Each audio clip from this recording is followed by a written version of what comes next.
జై శ్రీరామ్. అందరికీ నమస్కారం. వెల్కమ్ టు న్యూస్ అఖండ. నేను మీ కస్తూరి శ్రీధర్. మిత్రులారా, లవ్ జిహాద్ అనేది మన భారతదేశంలో గత దశాబ్ద కాలంగా సామాజికంగాను, అలాగే రాజకీయంగాను, అలాగే న్యాయపరంగా కూడా అత్యంత చర్చనీయాంశమైనటువంటి విషయం అన్నమాట. ఈ లవ్ జిహాద్ అనేటటువంటి పదాన్ని ముస్లింలైనటువంటి మగవాళ్ళు, హిందువులు లేదా క్రైస్తవులు లేదా ఇతర మతాలకు చెందినటువంటి యువతలను ప్రేమ పేరుతో మోసం చేసి వాళ్ళను పెళ్లి చేసుకొని బలవంతంగా ఇస్లాం మతంలోకి మారుస్తూ వాళ్లకు నరకం చూపించడాన్ని లవ్ జిహాద్ అని చెప్పేసి అంటారనమాట. ఇక్కడ అందరినీ నేను అనడంలే, కానీ అదే పనిగా పనిచేసే వాళ్ళు కూడా ఉన్నారు. తెలుసు కదా మీకు కూడా.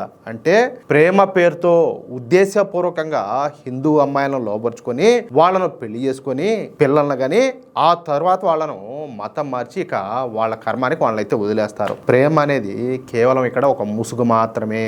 దీని వెనుక జనాభా లెక్కలను తారుమారు చేసేటటువంటి పెద్ద కుట్ర కూడా దాగి ఉండదని చెప్పేసి చాలా వరకు నివేదికలన్నీ కూడా బట్టబయలు చేస్తున్నాయి. ఇక్కడ ఒక విషయం ఏంటంటే, సపోజ్ ఒక హిందూ అమ్మాయి ఉండదు, ఒక హిందూని పెళ్లి చేసుకుంటే ఏమవుతుంది? వీళ్ళ జనాభా ఒక 2-3 పెరుగుతారు. అదే వాళ్ళు పెళ్లి చేసుకున్నారంటే ఏమవుతుంది? వాళ్ళ జనాభా ఇంకా 5 మందో 6 మందో డజన్ మందో పెరుగుతారు. అర్థం అవుతుందా? అది కథ. ఈ లవ్ జిహాద్ అనే పదం మొదటిసారిగా 2009లో కేరళలోను అలాగే కర్ణాటక రాష్ట్రాల్లో వెలుగులేకైతే వచ్చింది. ఆ సమయంలో కొన్ని స్థానిక హిందూ సంఘాలు అలాగే క్రైస్తవ సంస్థలు ఈ లవ్ జిహాద్ పైన ఆరోపణలు అయితే చేసినాయి. ఇక అప్పటి నుంచి రాను కూడా ఈ లవ్ జిహాద్ కేసులు పెద్ద ఎత్తున పెరగడం ప్రారంభమైనాయి. కేరళలో పుట్టినటువంటి ఈ లవ్ జిహాదు ఇప్పుడు చెప్పాలంటే ప్రపంచమంతా కూడా వ్యాప్తి చెందిందనమాట. ఇక్కడ మీరు కూడా వినే ఉంటారు, ఇదిగో అగ్రకులాల అమ్మాయిలకైతే ఇది ఈ రేటు, లేకపోతే ఇదిగో ఏదైనా బడుగు బలహీన వర్గాలకైతే ఈ రేటు, ఇది ఈ విధంగా అనమాట. వాళ్ళకు కూడా రేట్లు డిసైడ్ చేస్తారు కొంతమంది. ఎవరు వీళ్ళలో ఉండేటటువంటి ఈ మత పిచ్చి మొండాకుడుకులు ఎవరైతే ఉన్నారో, జిహాదీ వాళ్ళు ఎవరైతే ఉన్నారో,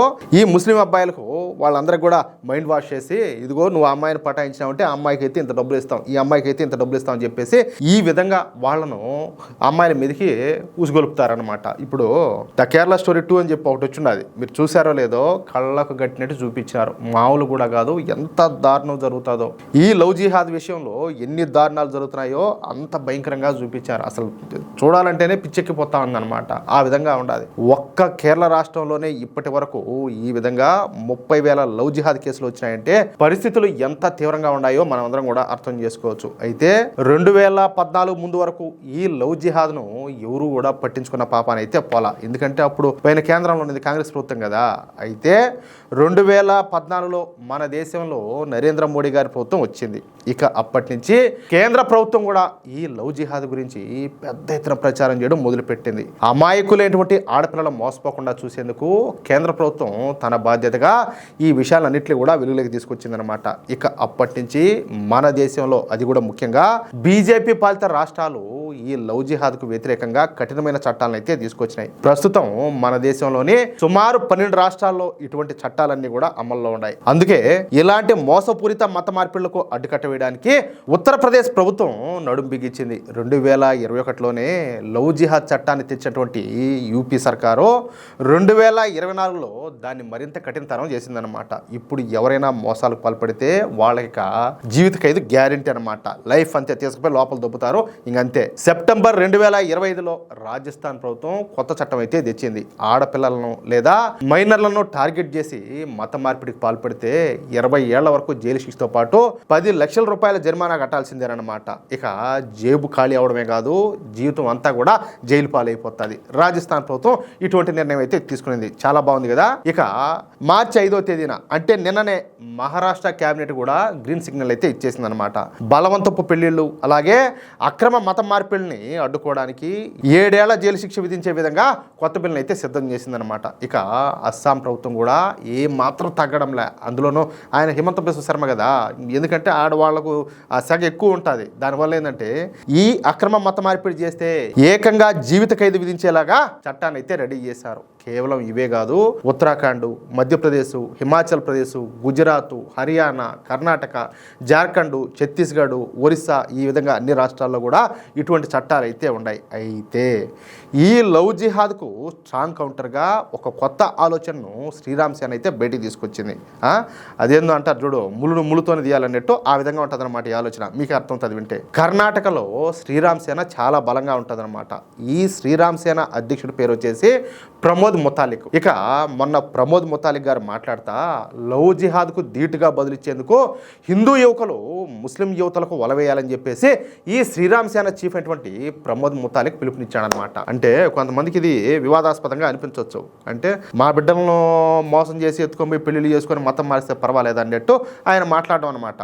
అది నాకు తెలిసి దాంట్లో ఆవేదనే కనపడుతుంది కానీ ఇంకోటైతే మోసం చేయాలా లేకపోతే వాళ్ళని ఏదో ఇబ్బంది పెట్టాలని చెప్పేసి ఆయన ఆ విధంగా మాట్లాడాల. ఈ విధంగా చేసిన వాళ్లకు భద్రత కల్పించడంతో పాటు ఉపాధిని కూడా కల్పిస్తామని చెప్పేసి ఆయన అయితే భరోసా ఇచ్చినారు. కర్ణాటకలోని బాగల్కోట్లో జరిగినటువంటి ఒక కార్యక్రమంలో ప్రమోద్ ముతాలిక్ గారు ఈ వ్యాఖ్యలన్నీ కూడా చేశారు. ఒకవేళ ఈయన మాట్లాడిన తప్పు అయితే ఈ విధంగా లవ్ జిహాద్ను ఎవరైతే ప్రోత్సహిస్తున్నారో వాళ్ళందరూ చేసేది కూడా తప్పే. కాబట్టి ఒకవేళ చట్టపరంగా ఈయన పైన ఏదైనా చర్యలు తీసుకుంటే మిగతా వాళ్ళపైన కూడా అదే విధంగా చర్యలు తీసుకోవాలా. అవునా కాదా? ఇప్పటి పరిస్థితి ఏంటో మాకు తెలుసని ఇక్కడ ఉన్నటువంటి యువతకు నేను ఒకటే పిలుపునిస్తున్నానని, మనం ఒక హిందూ యువతను కోల్పోతే మనం 10 మంది ముస్లిం యువతలకు గాలం వేయాలని, మీరు ఆ విధంగా చేస్తే మీకు భద్రత కల్పించడంతో పాటు ఉపాధి వంటి అన్ని రకాలుగా వెన్నట్టు ఉంటామని చెప్పేసి ఈ ప్రమోద్ ముతాలిక్ సంచలన వ్యాఖ్యలే చేశాడు. ప్రేమ పేరుతో దేశవ్యాప్తంగా వేలాది మంది హిందూ బాలికలను మోసం చేస్తున్నారని ఈ ప్రమోద్ ముతాలిక్ మండిపడినాడు. తన పైన ఇప్పటికే 109 కేసులు నమోదైనాయని, అయినా సరే నేను దేనికి కూడా తగ్గేదే లేదని చెప్పేసి ప్రమోద్ ముతాలిక్ స్పష్టం చేశాడు. క్లారిటీ చూడండి, ఇప్పటి వరకు నా మీద 109 కేసులు ఉన్నాయి, కాదంటే ఈ విధంగా మాట్లాడినానని చెప్పేసి ఇంకో కేసు బుక్ అవుతుంది, అడిగి 110 అవుతాయి, దానివల్ల వచ్చే తేడా అయితే ఏముండదు, ఏం ఫరక పడదు. కానీ దానికి కౌంటర్గా మనం ఈ విధంగా ఖచ్చితంగా చేసే తీరాలని చెప్పేసి ఈయనైతే పిలుపునిచ్చాడు. అంతేకాకుండా రాష్ట్రంలో లవ్ జిహాద్ నివారణకు కఠిన చట్టం అమలు చేయాలని చెప్పేసి శ్రీరామ సేన చీఫ్ అయినటువంటి ఈ ప్రమోద్ ముతాలిక్ డిమాండ్ చేశాడు. నిన్న గురువారం రోజున ఆయన నగరంలో లవ్ జిహాద్ బాధితులతో కలిసి విలేకరులతో మాట్లాడినారు. దేశంతో పాటు రాష్ట్రంలో కూడా ఎందరో అమ్మాయిలు కనిపించకుండా పోయినారని, వాళ్ళలో ఇప్పటి వరకు కొంతమంది ఆచూకీ కూడా దొరకడం లేదని చెప్పేసి ఆయన ఆవేదన వ్యక్తం చేశాడు. దేశంలో లవ్ జిహాద్ కేసులు పెరుగుతున్నాయి, కనిపించకుండా పోయినటువంటి యువతలు లవ్ జిహాద్ ఉచ్చులోనే చిక్కున్నారని, ఇలాంటివి అరికట్టడానికి కేంద్ర ప్రభుత్వం అలాగే రాష్ట్ర ప్రభుత్వాలు తక్షణమే తగిన చర్యలు తీసుకోవాలని చెప్పేసి ఆయనైతే ప్రభుత్వాలు డిమాండ్ చేశారు. మొత్తం మీద లవ్ జిహాద్ పైన బలంగా పోరాడడానికి మేము సిద్ధంగా ఉన్నామని చెప్పేసి శ్రీరామ్ సేన ప్రకటించడం ఈడ గమనించాల్సిన విషయం అన్నమాట. మిత్రులారా, చూశారు కదా, లవ్ జిహాద్ మత్తులో చిక్కుకుంటున్నటువంటి హిందూ సమాజానికి అండగా ఉంటామంటూనే శ్రీరామ్ సేన ఒక సంచలన వ్యూహాన్ని తెరపైకైతే తెచ్చింది. చట్టాల ద్వారా ఒకవైపు పోరాటం జరుగుతా ఉన్నా క్షేత్రస్థాయిలో హిందూ యువతే ఈ అన్యాయాన్ని ఎదిరించాలని చెప్పేసి ప్రమోద్ ముతాలిక్ గారు పిలుపునిచ్చారు. మరి శ్రీరామ్ సేన తీసుకున్నటువంటి ఈ నిర్ణయం ఎలాంటి మలుపులు తిరుగుతుందో చూడాలా. ఎందుకంటే దీన్ని వివాదాస్పదం అని చెప్పి మాట్లాడేవాళ్ళు, ఆయన మీద కేసులు పెట్టాలని చెప్పి పోరాటాలు చేసేవాళ్ళు చాలా మంది ఉంటారు, మీకు తెలియదు కాదు. మన ఆడబిడ్డల రక్షణ విషయంలో మీ అభిప్రాయం ఏంటో కింద కామెంట్ బాక్స్లో తప్పకుండా తెలియజేయండి. ఆయన మాట్లాడిన మాటలు కరెక్టేనా లేదా అనేది కూడా. ఇలాంటి మరెన్నో లోతైన విశ్లేషణలు అలాగే షాకింగ్ అప్డేట్స్ కోసం మన న్యూస్ అఖండ ఛానల్ను ఇప్పుడే సబ్స్క్రైబ్ చేసుకోండి. అలాగే ఈ వీడియో నచ్చితే లైక్ చేసి మన మిత్రులకి అందరికీ కూడా షేర్ చేయండి. జై శ్రీరామ్, జై హింద్, భారత్ మాతా కీ జై.